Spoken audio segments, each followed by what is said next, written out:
Y las Américas son la región del mundo con más representación femenina.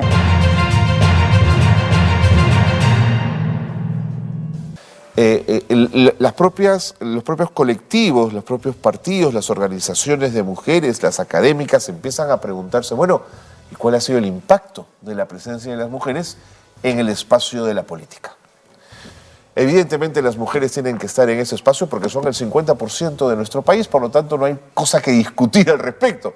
Pero siempre es interesante mirar, oye, mira, vamos avanzando en esto está pendiente y ahí se hace un trabajo muy interesante. ¿Por qué les cuento esto? Porque se han reunido en nuestro país el día de ayer varias académicas, varias intelectuales, varias políticas también, que han mirado de cerca este tema y hoy tenemos a una de ellas con nosotros que nos va a contar un poquito de estos esfuerzos. Ella es Line Vareiro, es politóloga paraguaya, es abogada también, experta en ciudadanía, en democracia y en derechos humanos. Bueno, en elecciones, en participación política, en partidos, una trome, digamos, en estos temas que ha estado en nuestro país y está todavía en nuestro país con nosotros para hablar de estos temas. Line, ¿cómo le va? Bienvenida. Pero muy bien y contenta Qué gusto de estar acá. Encantado de tenerla en el programa, Line. Bueno, ¿cómo estuvo la reunión de ayer? ¿Cómo fue ese monitoreo y esa mirada a los avances en política? Bueno, te cuento, ayer yo hice la parte de democracia en términos generales. Después hubo otra parte dedicada a las cifras, inclusive de representación política, que hizo Beatriz Llanos desde España. Desde España, sí. Sí, y después se trabajó sobre el tema de violencia. Y son temas que son impresionantes porque, mira, estamos con un avance muy acelerado porque los tiempos de las mujeres eran largos. Los debates que se dieron desde la Revolución Francesa y demás, y después, en 1910 empezaron a haber encuentros de mujeres en América Latina. Así es. Buenos Aires, después en Yucatán, después este año se cumplen 100 años de Panamá. Tengo amigas que están buscando para reconstruir todo esto, ¿no? Que se hacían en un lugar y en otro. Inclusive yo me acuerdo que le pregunté a Diana Miloslavich, pero María Jesús Alvarado Rivera estuvo en Buenos Aires y me dice, no, ella mandó su ponencia. Ok, de acuerdo. ¿Sí? ¿Y cómo es mandar la ponencia? Porque yo ahora mando por mail. Claro. Fue una delegación importante de Perú. Gracioso. Bueno, entonces los tiempos recién se logra realmente, y Paraguay fue el último país continental, ¿sí? Porque después en las islas hubo cuestiones posteriores. Fue el último en adquirir la ciudadanía de las mujeres, ¿sí? El derecho a elegir y a ser electas. ¿En qué año lo consiguieron ustedes? 61, en plena dictadura tronista. Pero no paró el trabajo que venía desde lejos. El primer proyecto se presentó en 1919 y recién se presentaron como 5 proyectos a lo largo. Pero sí evidencia que estos procesos sociales son lentos en el tiempo. Pero después se aceleró. Sí, señor. Sí, porque lo que es fascinante es que, bueno, conquistan estos y nada, electas eran, tengo una amiga que le llamó, María Liz Rodríguez, mujeres muestra, decía. Había una o dos, tanto en los directorios de los partidos políticos como en los parlamentos. ¿Sí? La primera electa, la segunda electa. Y resulta que después sucedió algo muy interesante, que es, claro, el sistema electoral puede favorecer, por ejemplo, a ciertos lugares, ¿verdad? Usted le da más cantidad de diputados, ¿verdad? Pueden favorecer de distintas maneras. Y eso hacía que no hubiera unas medidas incluyentes de las mujeres. Y vos tenés, ¿qué diferencias querés tener en un sistema democrático? La diferencia ideológica o de partidos políticos, lo que fuera, aunque no fuera tan ideológica la diferencia. Después la diferencia territorial, ¿no? Entonces son electos por regiones. Y la tercera, que hoy en día está incluido en los sistemas electorales por fin como idea de representación, es la diferencia sexual. ¿Sí? Ahora ya estamos y somos la región del mundo, bueno, gracias a las cuotas primero y la paridad después. La paridad después, sí, claro. Que es realmente fascinante porque la paridad ya no es cuota, es una medida. No es una medida transitoria para acelerar la igualdad de hecho. Es la medida que te puede llevar a la igualdad de hecho directamente. De acuerdo. Pero, Line, pese a ello, cuando uno ve los números electorales, al menos en el caso peruano, todavía esa paridad no ha puesto a la mujer en el lugar que necesariamente debería ocupar en términos de equidad o de equiparidad frente a los hombres. Entonces, no es de pronto la ley ayuda, pero la cosa es mucho más cultural.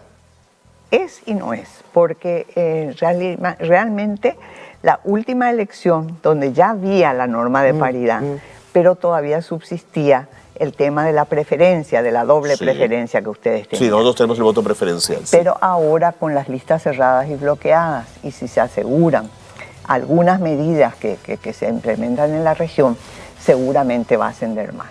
Inclusive fue un salto importante el que hubo. Todavía no es 50%, no. Porque además se discute mucho sobre el sistema que es 1-1-1-1 en la lista, que se llama la paridad vertical, pero también los encabezamientos de lista, que son muy importantes, que se llama paridad horizontal. De acuerdo. Y esto se va discutiendo y aplicando en Costa Rica, en México, y también para cargos uninominales. Entonces, ustedes tienen, creo que para regidores y alcaldes, ¿no? Una cosa así. Entonces, estamos reconformando para que la representación sea adecuada, ¿sí? Para que las elecciones sean adecuadas. Y las Américas son la región del mundo con más representación femenina, y no porque Canadá o Estados Unidos tengan tan alta representación, están como en lugar 60 más o menos en el mundo. Sin embargo, es América Latina la que tira para arriba.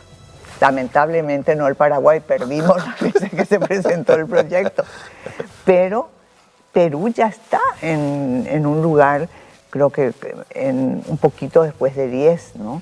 O sea, en el mundo, te digo, es muy interesante. La Unión Interparlamentaria lleva mes a mes el conteo, el monitoreo, claro. El monitoreo, y es muy fácil, es muy accesible. Vos necesitas para tu programa, entras a la Unión Interparlamentaria y te cuenta todo. De acuerdo.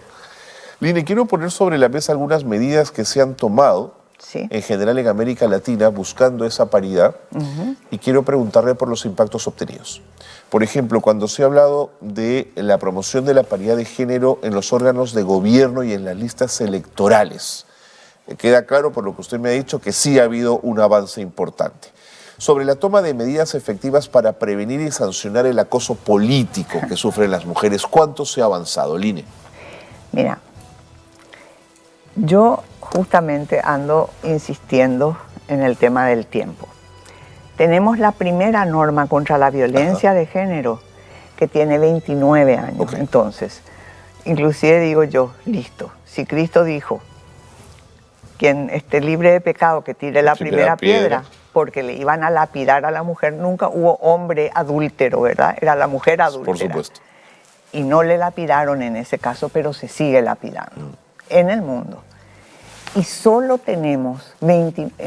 Yo fui parte del comité CEDAW, y la convención CEDAW, que es la más importante que tenemos, que es la Convención para la Eliminación de toda forma de discriminación contra la mujer, la convención no tiene un artículo sobre violencia. En el año 79 se aprobó. No tiene, porque ningún país del mundo, y agrego yo siempre, ni Suecia, pues yo considero que Suecia es el más democrático. Referente, sí. Claro. Entonces, ningún país del mundo apoyó y tuvieron que sacar. Yo entrevisté a 2 redactoras y me dijeron, teníamos el artículo, traté de conseguir inclusive el artículo, pero ya nadie había guardado, una cosa que fue desechada antes de llegar a la aprobación por aclamación. Entonces hubo un trabajo genial para lograr Belén do Pará. 29 años así que se aprobó Belén, pero 5 años fue la estrategia. Y interesantísima, que fue en plena redemocratización de América Latina. Entonces, se reúnen las de la CIM, Linda Pula a la cabeza, que era una norteamericana fantástica, que entonces consiguen... La CIM es OEA, ¿no es cierto? ¿Cómo? La CIM es OEA. La Comisión Interamericana de Mujeres. La verdad es que es previa a la OEA. De acuerdo. Desde 1928. Entiendo. La más antigua multilateral de mujeres del mundo. Pero cuando se crea la OEA, se asocia, digamos, la CIM. Pero es previa, inclusive hubo... De acuerdo, Line, le agradezco el dato. Secretario general que quería ponerle bajo una secretaría, y el conjunto de embajadores dijeron no vamos a aceptar porque la CIM es una institución previa que en momentos fue clave, y fue clave justamente para incluir, para tener la primera convención del mundo, que fue por mucho tiempo la única. Ahora los europeos tienen también la de Estambul, que es la convención conocida como Belén do Pará, porque se aprobó allí. Entonces los avances han sido en esa relación corta de tiempo importantes, diría usted. Muy importantes. Muy importantes. Pero vamos para de a poco, es lógico, ¿no? Sí. ¿no? Entonces primero fue la violencia intrafamiliar. Claro. Que sigue siendo un problema de América muy Latina. grande. Sí, sin duda. A continuación se fue ampliando y salieron leyes integrales, se llamaron, de violencia, que incluían diferentes formas.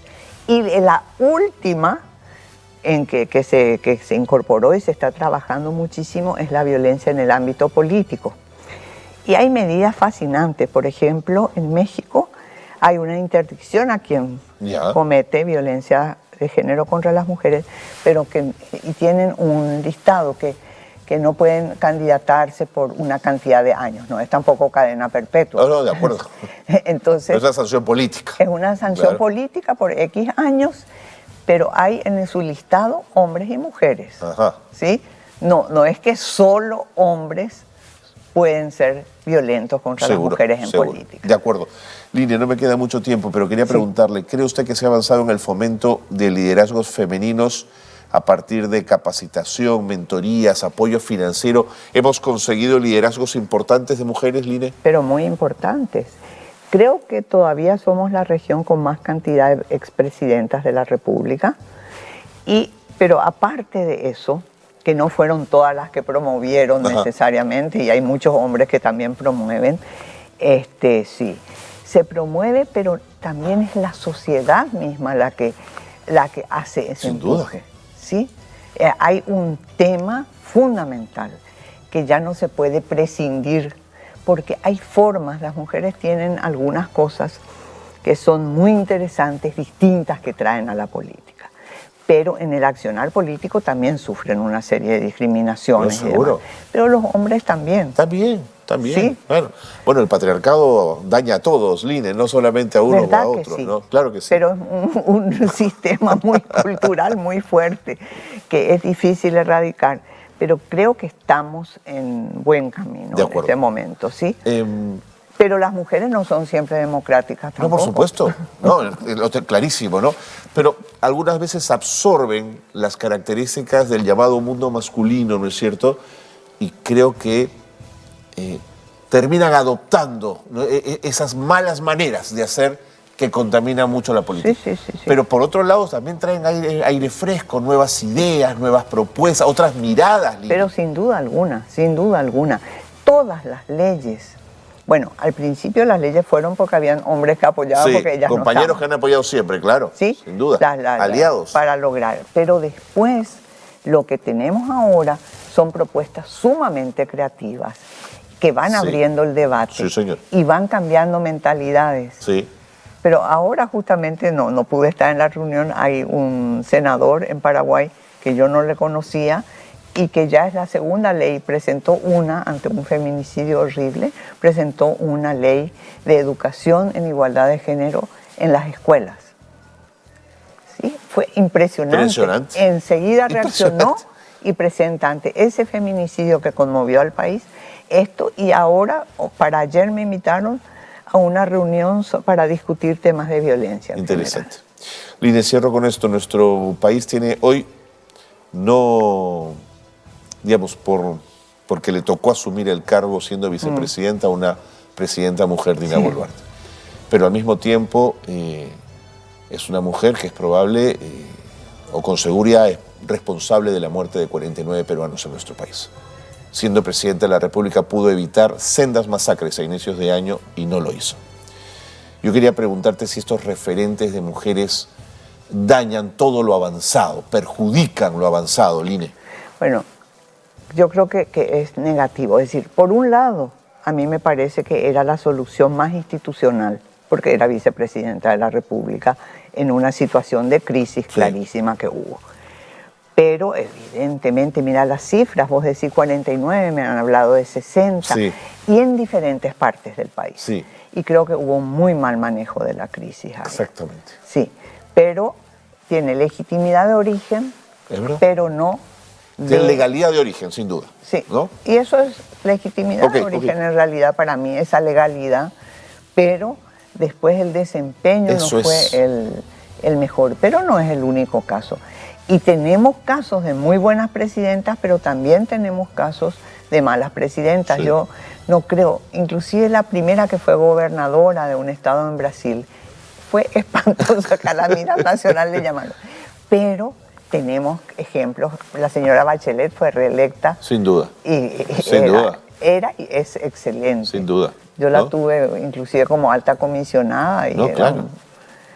Claro. Entonces, tenemos así figuras muy importantes que han hecho avanzar, pero también tenemos ejemplos. Las cojeras, pues. Sí. Claro. Acordate de aquella, no eran presidentas, pero aquella directiva parlamentaria cuando el gobierno de Fujimori. Por ejemplo. Sí. Por ejemplo. Era muy impactante para mí encontrarme con eso, que tanto trabajábamos. De acuerdo, Line. Gracias por haber estado con nosotros, gracias por habernos ayudado un poquito más a seguir. Para mí es muy claro, es la gota que horada la piedra, Line. Seguir hablando de estas cosas va a terminar por generar esa representación clara, mayoritaria, necesaria de las mujeres en la política. Y transformación cultural. Totalmente. Yo creo democrática. Totalmente. Porque es el tercer elemento de inclusión que tiene que estar en la democracia. Gracias por habernos traído esas ideas, Line. Hasta la próxima. Muchas gracias a ti. Line Vareiro ha estado con nosotros, politóloga y abogada paraguaya, que ha estado presente en un evento importante sobre el tema aquí en nuestro país.